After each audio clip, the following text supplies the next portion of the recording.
Hi, I'm Mary Greendale, and here we are with another edition of Just Thinking. Today I'm interviewing James Arena-DeRosa. James is a candidate for state representative, and our primary in the Democratic primary is in September 6th, which is the day after Labor Day and kind of a hard day to remember. So be aware that if you're going to be away, you are able to vote early, or you're able to vote by mail, and you have many different options. If you need information about that, call the town clerk's office and get your facts straight about what you can do. But at any rate, we're here to interview James today about his candidacy for state representative. This is a new district: Holliston, Hopkinton, Sherburne, and 2 precincts in Millis. And I welcome you, James. Thanks for joining me. Thank you, Mary. Delighted to be here. Thanks. All right, we're going to jump right in because we got a lot to talk about. So please take a couple of minutes just to tell us about yourself and why you're running. Sure, happy to. And thank you again for the opportunity. It's so nice to be with you. Thank you. We have been blessed with wonderful representation here in this district. We are all going to miss Carolyn Dykema. My wife, Lena Arena-DeRosa, who many people know from running the senior center here in Holliston, she and I hosted Carolyn the very first time she ran for state rep. We had her in our home. She's done an outstanding job. We're going to miss her. It's going to be a tough act to follow. But I'm running. I've spent my career helping people meet their basic needs and also making sure that the voices of the community are heard by those in power. Talk a little bit about my background, a little bit about the position. I grew up in an activist home, was inspired by my mom. We had all kinds of activity growing up. I worked my way through Xaverian and Harvard, was trained by the farm workers in community organizing, then had a job with Oxfam, where I was the lead policy advocate before Congress and the White House and state legislatures.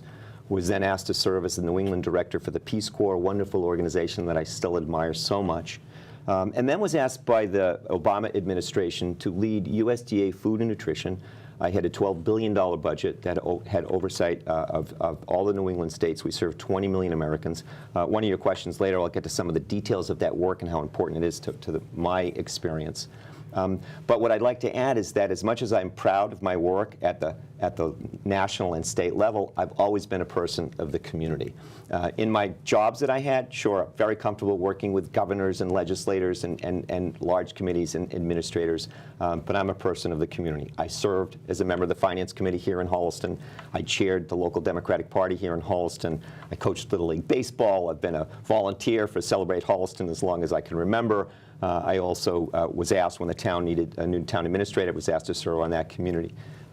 So I have a nice balance, I think, between local service with state service that I think would serve me well if I am the state representative for this district. I think I'd be a great partner. I mean, first and foremost, as a state rep, you are a partner to the folks who are serving as the local select board members and committee members that run the town. I want to partner with them, advocate with them. A second part of it is when you're a state legislator, at this moment in time, with this sort of right-wing leaning Supreme Court, we need to fight back against the assault on individual liberties. And so you make state policy as a state legislator. That's also going to be an important part of that role. And third, when you are a state rep, and Carolyn and others have mentioned this to me, you are that one person that people in the community can turn to when they need help navigating the bureaucracy, they need help with government. And so I intend to be full-time, to be out there, to be accessible and available to the residents of the district. I've enjoyed getting out there and meeting people, and I'm looking forward to our conversation. Okay, thank you. Well, Massachusetts is in effect a one-party state because the Democrats dominate. And so among Democrats, though, you do have progressives, you have liberals, you have moderates, and so forth. Where would you put yourself on that spectrum, and why? It's a great question. I think I'm a blend. I mean, certainly on social issues, I lean toward the progressive part of the spectrum. I mean, right now, this right-wing assault against individual liberties, I'm going to help fight back so that women have a right to choose. I also think we have important issues related to the environment. I believe in social and economic justice for all. So I think on those issues, definitely I'm on the progressive side of the ledger. But as someone who served on a finance committee and someone who had oversight of millions of dollars in government money, I want government to be accountable. So there's a real pragmatic part of me. Common sense Democrat wasn't a choice, but I think that's part of who I am in terms of we only have so much money, and I'm worried about seniors and affordability, and what do we do about support for education. I mean, there's so many things that come up, the infrastructure issues that we have in town, and we'll get to some of those, I'm sure, in the questions. So I'd like to think I have that balance between progressive on socialists, but very pragmatic, somewhat like Bobby Kennedy, one of my heroes, who we will talk about at some other time. All right. What committees would you like to be appointed to and why? Yeah, so you don't get to pick, but you get to you get to say. You get to say this is what I'd like. Here's what I'd like. But I do think agriculture and environment. I have extensive experience in ag, and the thing about food security, it is so foundational to so many parts of our lives. And think about the groups and the people and the leaders that I've worked with in agriculture. I worked with nurses and healthcare folks. I worked with educators because of the importance of nutrition to education. I worked with farmers markets, with small business folks, with food processing. I mean, all that's part of food security. I worked with environmentalists, the use of our water, the use of our land. If you think about agriculture, and we are the 6th biggest ag state in the country, which people don't know because we have so many different crops. It's not like us, Iowa corn, Kansas wheat. We have lots of diversity, but it's an important part of our economy. And part of that committee deals with the environment. And we are in a crisis right now around climate change. We need to be thoughtful. We need to take action. I'm proud to be endorsed by the Sierra Club and 350 Mass Action, the Upper Charles River folks. They know that I will be a champion on those issues. But we need to be smart about the way we approach it. We need to make sure that, yes, we can have these goals, but we also have to fund the transition to a clean energy around geothermal, around offshore wind and solar. If we don't make the investments, it's not going to happen. And then a second committee, just quickly, it's a little esoteric, but it's important, is bills in third reading. Because if you're on that committee, every single piece of legislation that passes the state legislature, the House of Representatives, comes through that committee. So it's that chance to have eyes and ears on something, if it's not right or what's going on, and whether it's issues around education or issues affecting seniors. I mean, you can go down the list. So that would certainly be one. You have a chance with that one, for sure. Most people don't ask for that one, James. But it has a lot of influence. So. All right, so is there anything you'd like to accomplish in your first 2 years, and what would that be and why? Sure. If I could accomplish one thing, it would be to insist that when state bodies, when executive offices, sometimes the legislature, but usually there'd be someone there, that when any of these entities are determining new state policy and regulations, that small towns have a voice in the decisions that are being made. And if there's not somebody there at the table, they invite them to participate and give their perspective. I'll give you an example. This MBTA communities mandate that many towns are facing, and all the towns around here are upset about it. And I looked through it, and I looked through the regs, and my first reaction was, oh, no small town people on this board, on this committee when it developed. No consideration for a town like Holliston that doesn't have sewers. No consideration for a town like Sherburne that doesn't have sewers or town water. And all of them have pressures on density and housing, and it does not address affordable housing, which people think it does. It's a well-intentioned blunt instrument, but I think it would have been much better if small town representatives, either the local leaders who were here or the reps themselves, depending where the purview is, were part of that conversation. And I think that's an important tenet in all the work that I've ever done, that people that are going to be affected by laws, by regulations, have some voice as it's being sorted. And I say that because I think it's the right thing to do, but I also think you get to a better place. I think you get better results if you have that involvement. What is it that you offer this district that is unique to you and you feel will benefit the residents of this district? I think more than any other candidate in this race, I offer a depth of experience that's unparalleled. I have worked at the state level, I've worked at the local level, I've worked at the national level, and so many of the issues that we face as our communities are going to be determined by the interplay of all those entities. I know a lot of the people, I'm familiar with the processes, I'm ready to hit the ground running. And I also think because of the work that I have done, I have experience in almost every single area of public policy. I don't posit myself as an expert in any of them, but because of the wide breadth in the work that I've done, I've got exposure to all of them, and I might know who to talk to, who can we bring in, are we talking to this right community person, are we involving these right folks? I think that's something that'll always be part of who I am, but I think my experience offers a great advantage to the residents of this district. You're going to share Millis with some other legislator, and I find these awkward situations myself. I think there ought to be a rule that says you can't do this, but at any rate, legislature created a district that has a small piece of Millis. Yeah. How do you coordinate and cooperate with that other person, whoever that is, because they're in an open district as well? That's correct. Well, you have my vote for that rule. Even if it means the districts are slightly larger in some instances, I think it would make more sense.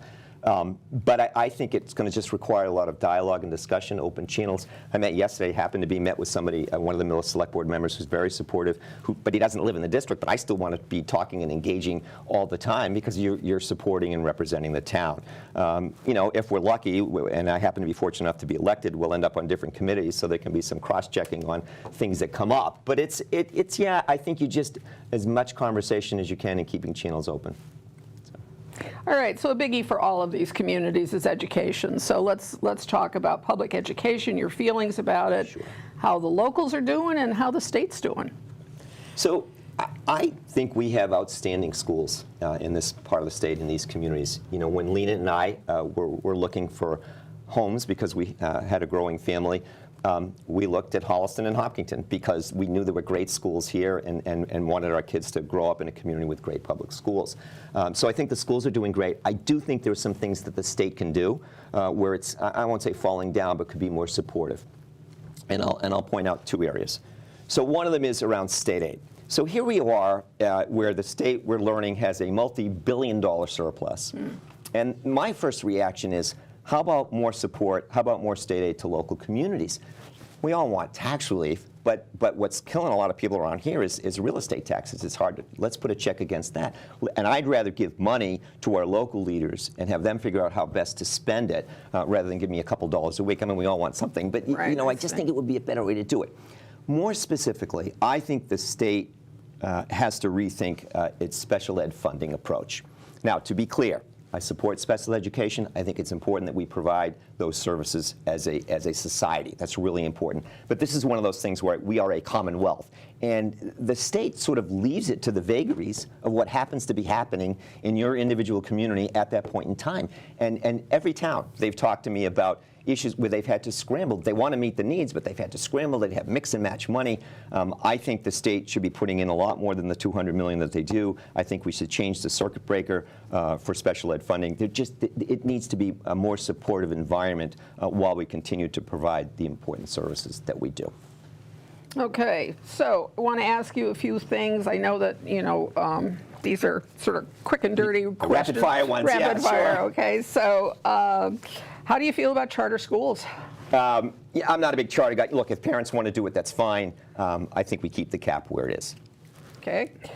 How about prayer in school? Okay, I'm assuming you mean prayer in public school. In public school, we did yes. pray at Severian, but public schools should not sponsor religious prayer instruction. I have no problem with invocation at graduation. I'm a common sense person. I say under God when I say the Pledge of Allegiance Right. in public venues, but yeah. Okay. How about banning of books? Oh, it's, I trust our librarians and our educators to decide what books are age appropriate. There is not a role for policymakers in banning books. Let's trust the people who we've hired to do that work. Abortion. So this is an issue, it's probably the most personal issue that one can think of. I am appalled, and it's frightening what the Supreme Court has done. There's a lot of anger, and I can understand it. I think it is a woman's right to choose what's best for her. And this coming assault from the right wing is going to continue on. Marriage equity, environment, civil rights, you can go down the list on what they're going to do. And the legislature is going to have an important role. I will add, though, that you asked about abortion, not about Roe v. Wade. So in addition to protecting the rights and protecting providers here in Massachusetts, there are things that we could do, and the other side fights us on everything. They fight us on access to birth control. They fight us on child nutrition. They fight us on paid maternity leave. All those things would help in general. You know, we should not be telling women what to do. It's their choice on what to do. But as a society, we can offer a variety of choices. So. climate change. Yeah, it's the issue of our time. It's the seminal issue we have to deal. We're already behind. We have to deal more. I certainly am. I believe in the science, if that's the basic question. But I want to make sure there's a lot of grandstanding that goes on with some of the politicians. I want to make sure we make the appropriate investments that are going to get us to energy independence, that are get us to clean energy. This whole push for electrification, it's great. But right now we're burning oil to make electricity. So if we don't do the offshore wind and the geothermal and the solar, that's not really going to get us that far. So we have to make those investments. All right, and back to children and education, parental rights in children's education. Parents certainly have a voice in their children's education. Lena and I had a great relationship with the schools here. But we hire our teachers and our educators to run the school system. We elect a school committee that has oversight of that school system and education. Parents have lots of opportunities to get involved. Okay. Yeah, I mean, I know where you're going with it, but there are plenty of opportunities for parents to be involved in their child's education, as they should be. Yeah. All right, so the issue of diversity is obviously very complex and touches, on gender and race and social equity and all the rest of it. How can you specifically in this district improve the understanding about diversity issues? Yeah, and it's interesting that you see that wide approach to it, because there's so many different aspects to it. I mentioned earlier briefly I was trained by the farm workers. It was actually Cesar Chavez's son-in-law. And the lessons that I learned from them have been so important to me in my whole career, especially around diversity. And what were those lessons? Respect for everybody. That everybody in the community has a voice and a role to play in making things better. That if people are new or different or have a different way of living, we should be respectful of that as long as it's not hurting anybody else. I think those lessons have helped me in all the work that I have done. I've included it in the work that I've done. I've been blessed that I've worked with very diverse workforces in the agencies that I worked at. And yet, I consider myself a lifelong learner. I want to continue to learn. It's important as our country and world changes. I love what Diverse Holliston is doing. If I can be helpful to them in any way, I've met with them a couple times and have said, if I can help prompt dialogue. I think dialogue and discussion is the most important thing. It kind of gets you ahead of the curve. You have to talk about things before they fester, before it's a problem. And we have a tendency to often react to a bad situation rather than try to get ahead of it as you start to hear things that are going on. The thing that I say about diversity, the world's changing, the country's changing. We happen to live in a part of the country that's not particularly diverse, but any of us with children, grandchildren, you talk to them about other parts of the country, they are changing, and it at our behest, it serves our families and community well if we can do better with understanding each other. And someday, our diversity will be our greatest strength. Right now, it's still a challenge. A challenge is a good way to put it. I do think, I noticed some statistics about this district, and actually has had quite a shift in the last few years in terms of its demography. It's beginning to change, and I think we'll see more of that. And I think we want to be welcoming, and we have some people formally supporting me that are from diverse backgrounds, which is wonderful. But yeah, I mean, I think we always want to be engaging and welcoming as much as we can. So is there an issue that you think would be best served by the community joining together? Is there some one issue? We're 4 different communities. Right. Doesn't mean we're similar, but that doesn't mean we're carbon copies. Sure. So it's an interesting question. I mean, here we are living, Mary, in towns where some of the lines were drawn several hundred years ago. Yeah. Right. And we still cows. Right. And we still operate as individual towns. There's the beginnings of cooperation in some things, which is really good. If I can prompt and support that, I certainly want to be supportive, especially if it comes to major investments that may need to be made. But I will put one issue out there that I think we could band together, if you will, to change the way the state approaches things. So all 4 communities that I hope to serve sit on pathways, commuter pathways, to major, either the city of Boston or major 495 job sites. And some of our communities get 80,000 cars a day on our roads. I talked with one of the DPW directors, and we talked about Chapter 90 funding, and he said, James, he said, the problem, he said, right now, there is no consideration at the state level for traffic and wear and tear on the roads. You'd think that would be a common sense thing, but that's not how we do it. As a state, we look at miles of road, okay. We also look at population, and then we look at how many people work in town. So those things, what we do not do is we do not take into account traffic on the road. So we get treated, nothing against Western Mass, but we get treated like a small town in Western Mass that might be the same size, that has the same number of roadways, but doesn't have anywhere near the road traffic that we have. It gets looked at every once in a while. I would push, and I don't think it's just us. If you look at a map of Massachusetts, because I saw your question and I was kind of like, I bet the whole band is facing some of the same things. So hopefully we can get some collaboration from others as well. But I do think, issues around traffic and infrastructure, those are things that kind of cross over, as does the environment as well. So. So what do you do if there's something that arises that affects one community in your district positively and another community negatively, and what do you do with that? How do you process that? It's a great hypothetical. I'll call you if it comes up, because it would be fascinating to see how one would deal with it. My instinct would be to talk to as many people as I can, to learn as much as I can. At the end of the day, use my best judgment on what I think is going to help the most people, whatever town that may be. You do the best job you can, but make an informed decision, I think, is probably the most important thing when I think about those situations that may or may not arise. Okay. Do you have bills that you'd like to file? Anything that you've already thought about that says, aha? So I think I'm probably going to tack on to some in terms of the local aid and surplus, because I think there's just real opportunities there. But as a concept, going back to that one thing I'd like to accomplish and have the right voices involved around the table when policy decisions are made, I am going to explore a vehicle to make sure that when state agencies are making policy, they are inviting and including the right people in the discussion, not just small towns when it comes to issues like the MBTA communities or other things like that. I'll give you another example. So at some point, the state is going to do a review of how we responded to COVID.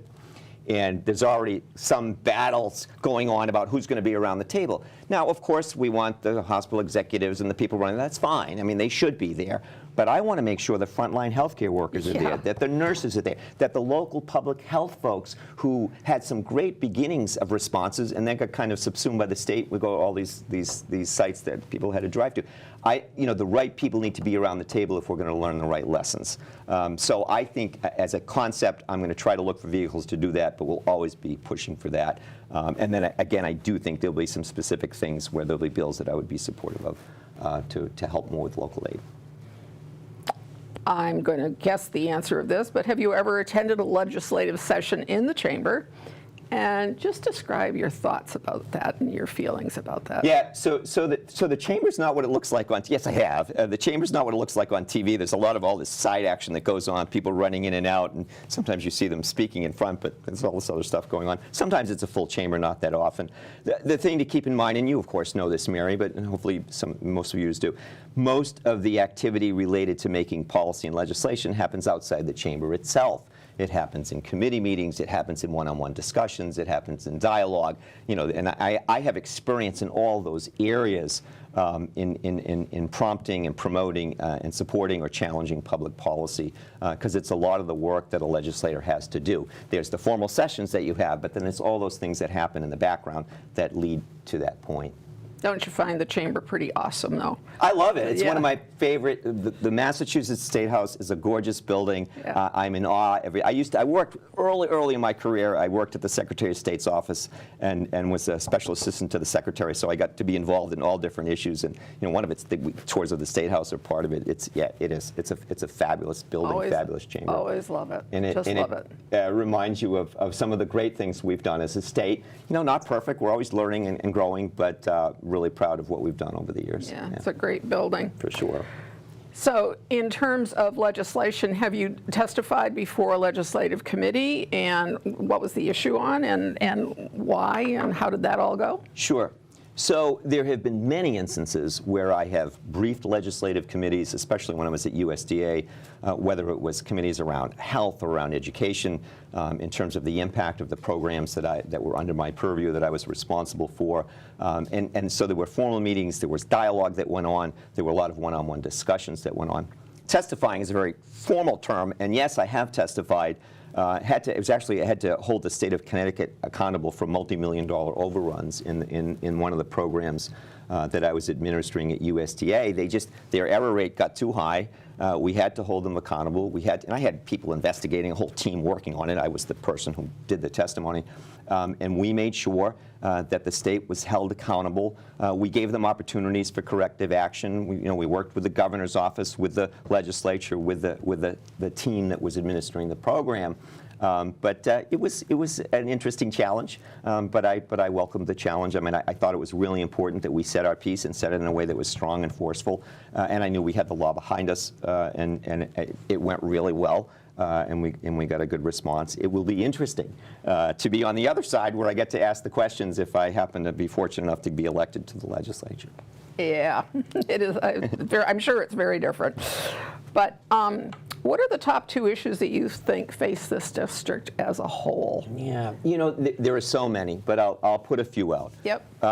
One of them is a growing concern about affordability. Mm-hmm. I meet senior citizens who are worried that they can't keep up with their taxes. Mm-hmm. We live in inflationary times, and their COLAs aren't keeping up with the needs that they need to be.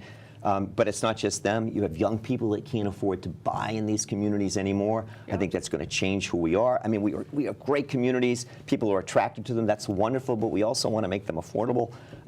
I worry. I grew up in a town, and you probably experienced this as well, where not everyone, but most of the town employees lived in the town. I think that's a good thing, at least to have a mix. I met with Chief Stone. He's like, James, my new officers can't afford to live in the town of Holliston. And it doesn't have to be everybody, but it's nice to have a mix that, people familiar, local, involved, engaged. And I think we're losing that. And so I think this question about affordability is going to be out there. And it's a state concern, of course, around housing. But I think especially these towns and this belt, because we have great schools, we've done some great things, but there's a cost to that. So I think that's certainly one area that I would pick. And the other is just challenges with infrastructure, water, and the environment. I mean, we know there's lots of pressures coming. We know we have challenges with the environment, how we handle our land, our water. I'll give you a specific example of something that's really going to be a challenge for most of the towns in the district, is this question of PFAS, the forever chemicals that sit and stay on the water. And here's an example where I think the state misstepped in the way it went forward. The state came out with new regulations a few years ago and said, no, we're changing what the levels are. Towns are going to have to now spend money to fix their wells or come up with alternatives because this is the maximum number. They went from 70 at the federal level to 20 at the state level. Meanwhile, the legislature and its task force and the meetings that they had with about how they're going to fund this problem, they finally finished their work this past spring. They're not going to have funding on the table till 24, 25, who knows when. So you've got a couple towns already, and another, I think, at least I know Hopkinton and Millis and Sherburne soon, and probably someday Holliston, are being faced with these multi-million-dollar costs. And they don't know exactly how much money the state can provide them. Right now, the town of Hopkinton is trying to decide, do we clean up our wells or do blending or figure out how much, and they're talking up to the 40, 50 minutes. It's a lot of money. Or do we hook into the MWRA, and what's that cost to our town, and what's our options? Now, it's up to the town to decide what's best for them. But it's up to the state legislature and rep or the state government to be able to say, we want you to make an informed decision. Here's how much money will be available if you pick path A. Here's how much money will be available if you pick path B. Well, right now, they don't have that information. I don't think it's fair to the town of Hopkinton. I think that those things should be known before towns are forced to make a decision. And I think there's got to be a little more confluence between the regulators and the funders as we do these things. And time and again, you see unfunded state mandates or partially funded mandates. And I think there's got to be a better way of running things. Amen. Yeah. Amen. So at this point in time, you get a couple minutes just to do a pitch to the voters about why they should elect you for the state representative of the 8th Middlesex District. Terrific. Well, Mary, first of all, thank you so much for the opportunity. It's been great to be able to spend some time with you. I think I offer wonderful experience to the towns in this district. I would ask the voters, I hope you've learned a little bit about what I offer the towns. You can go to jamesforstaterep.com if you want to find out a little bit more. If I am your state representative, I'm going to make my phone number and email accessible to anyone and everyone. I've already done that. I'm happy to sit down at any time. I will be a full-time representative, be available to the community whenever I can.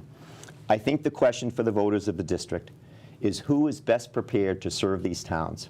And I believe that with my extensive experience, I will be a great partner to the town leaders, to the local select board and school committee and finance committee members, and help them, whether it's around funding or earmarks or support for the issues that are affecting these towns. I think I will be a great asset and a great partner in that role.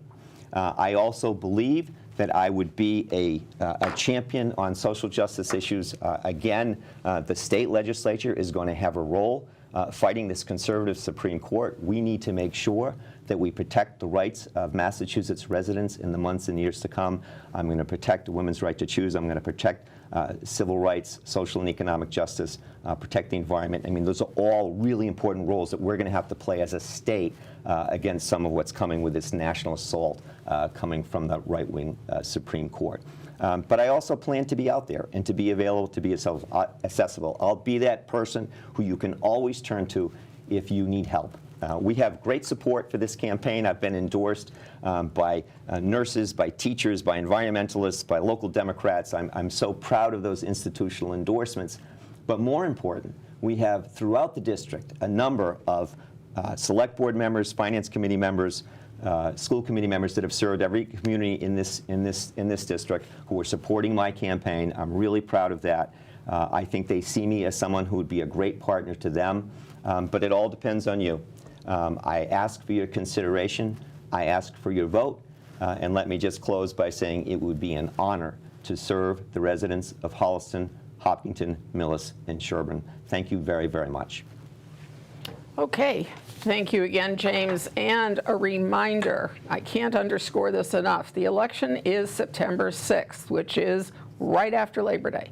Don't mess up. The most important thing is that you get out and cast your vote.